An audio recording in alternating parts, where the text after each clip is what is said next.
Everyone is worried, concerned about the Iran crisis. Although there may be a solution, who knows? Oil prices are still high, economic uncertainty remains, and consumers are worried about high levels of inflation, as indeed many other people are. And of course, they would be seeking to mitigate the effects on their budgets.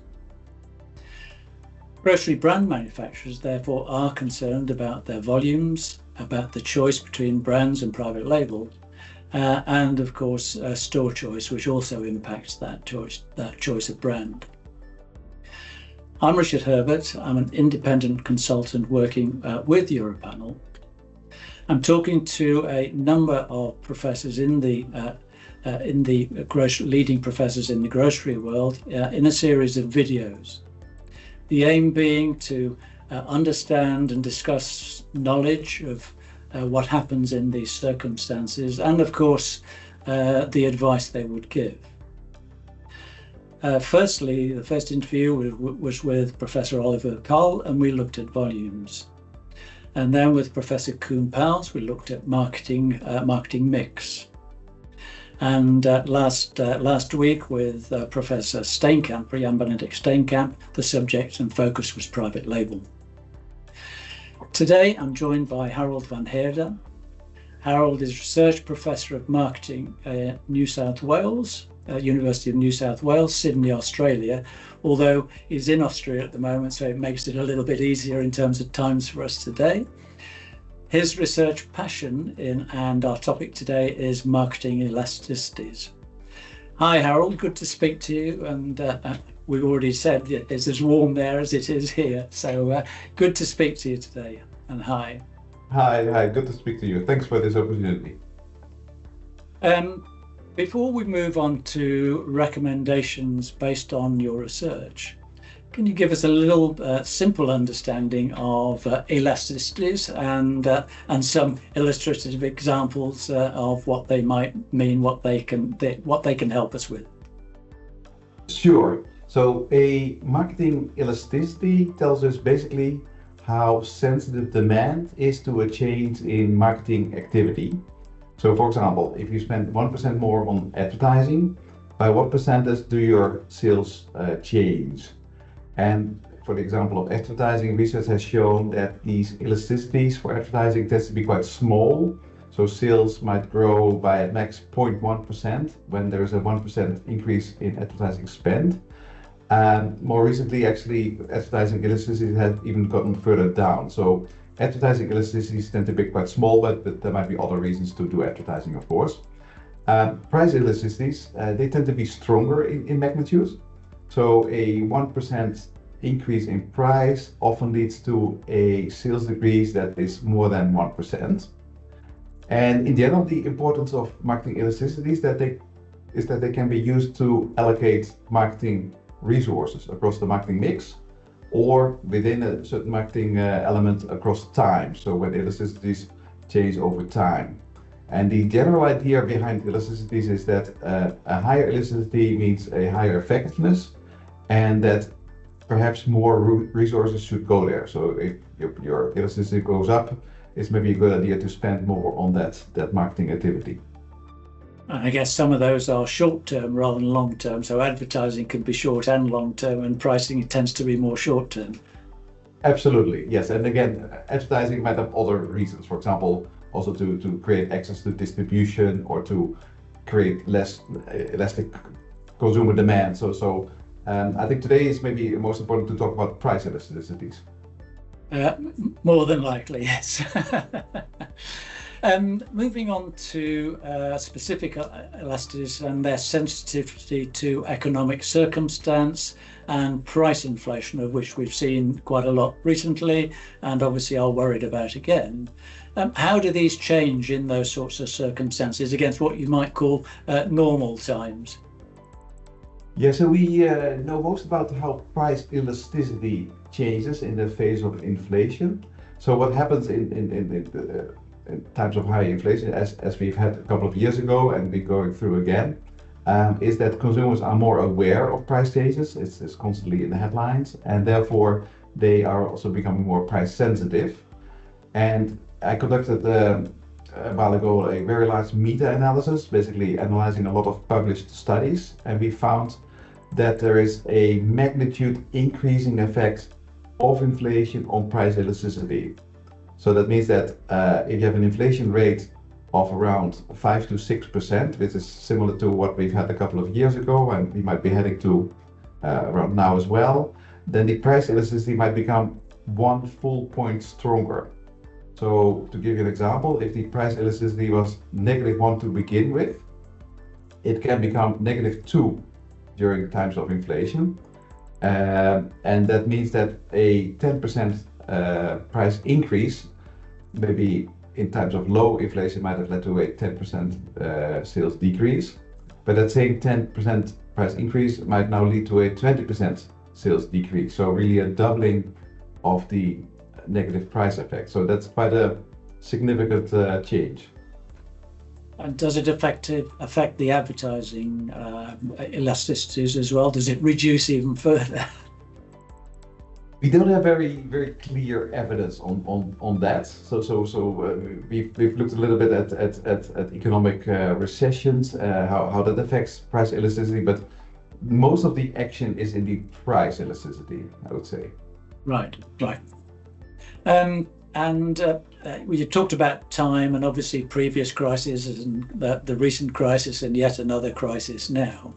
Have these elasticities changed over time from each crisis to another? Do we see a difference in the effectiveness for different crises, and what can we expect?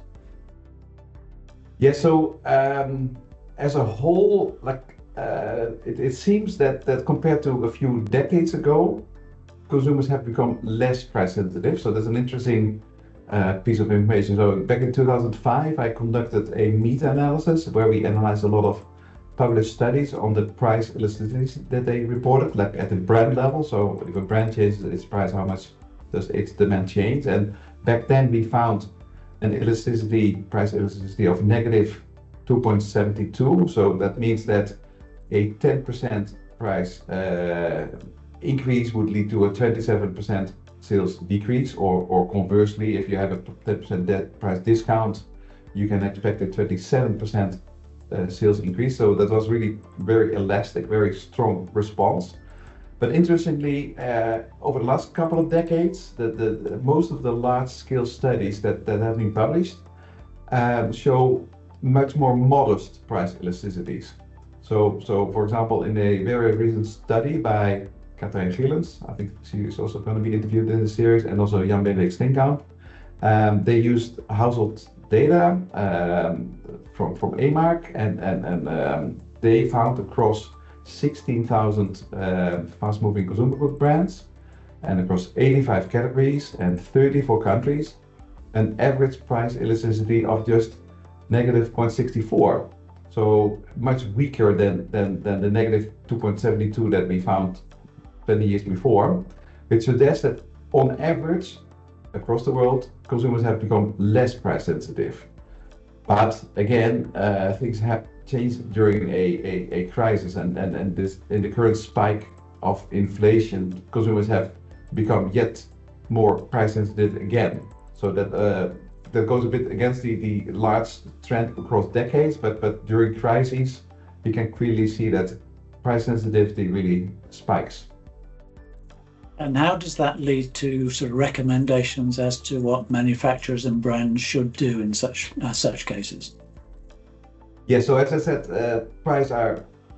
consumers are becoming more price sensitive during inflation spikes, and of course, manufacturers feel that, and also when they have to buy their ingredients and their production cost and everything goes up in price. So it might be inevitable that they have to raise their prices.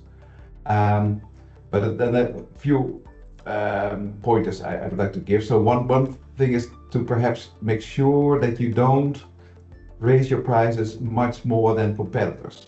So of course everybody faces input price increases, but if you're the one raising prices more than competitors or more than the category average, then consumer organizations are really paying attention. Media might jump on it, and if that happens, they might accuse manufacturers of price gouging or greedflation.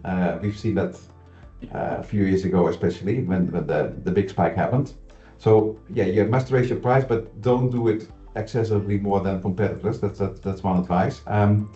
Of course, you might also consider as a brand manufacturer to do shrinkflation, basically offering less quantity for the same price, or skimpflation, which is offering lower quality for the same price. So, for example, replacing the ingredients by cheaper ingredients. But again, that can be risky because that if it gets picked up by consumers or the news media, the backlash might be quite strong, and we've seen that as well. So it might be smarter to bring out separate product lines that are marketed as a new set of SKUs with smaller quantities. Or the other way to maintain your margin is try to source input materials from different suppliers. So of course that's something brand managers do all the time, but of course it becomes more urgent when margins are under pressure, when you can't raise your prices as much as you would like to. So those are two strategies. Another strategy is in your brand communication. So of course there's different benefits to brands, but especially during time of inflation, you may want to emphasize the cost saving or energy saving attributes. So for example, in the UK, Procter & Gamble sells the dishwashing product Fairy. And one of their key benefits is to clean dishes and kill germs and clean well in cold water. Whereas normal dishwater cycles are, of course, with warm or hot water. And of course, if you can really argue and demonstrate that your product washes well at cold water, that might attract new customers and that they might then try to save on their energy bill. So I think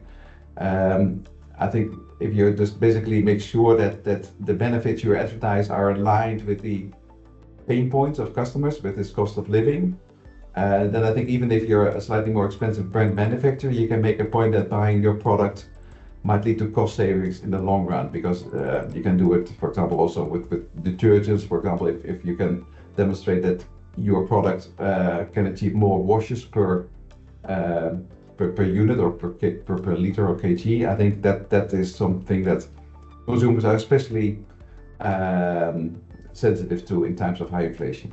Yeah, indeed, and that's very. I think that point about shrinkflation or shrinking and changing ingredients potentially plays into the hands of private label, and also plays into potential impacts on volume sales. Although, so those I would agree with you are potentially very dangerous strategies. But I like that linking to other aspects of how that product might save you more generally. Exactly. Yeah. Okay, I think that's all we have time for today, Harald, and thank you very much for joining us from Austria.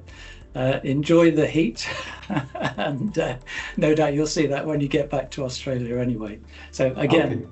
Thank you very much, and thank you for joining us. Okay, thanks for the opportunity, and all the best. Thanks, Richard.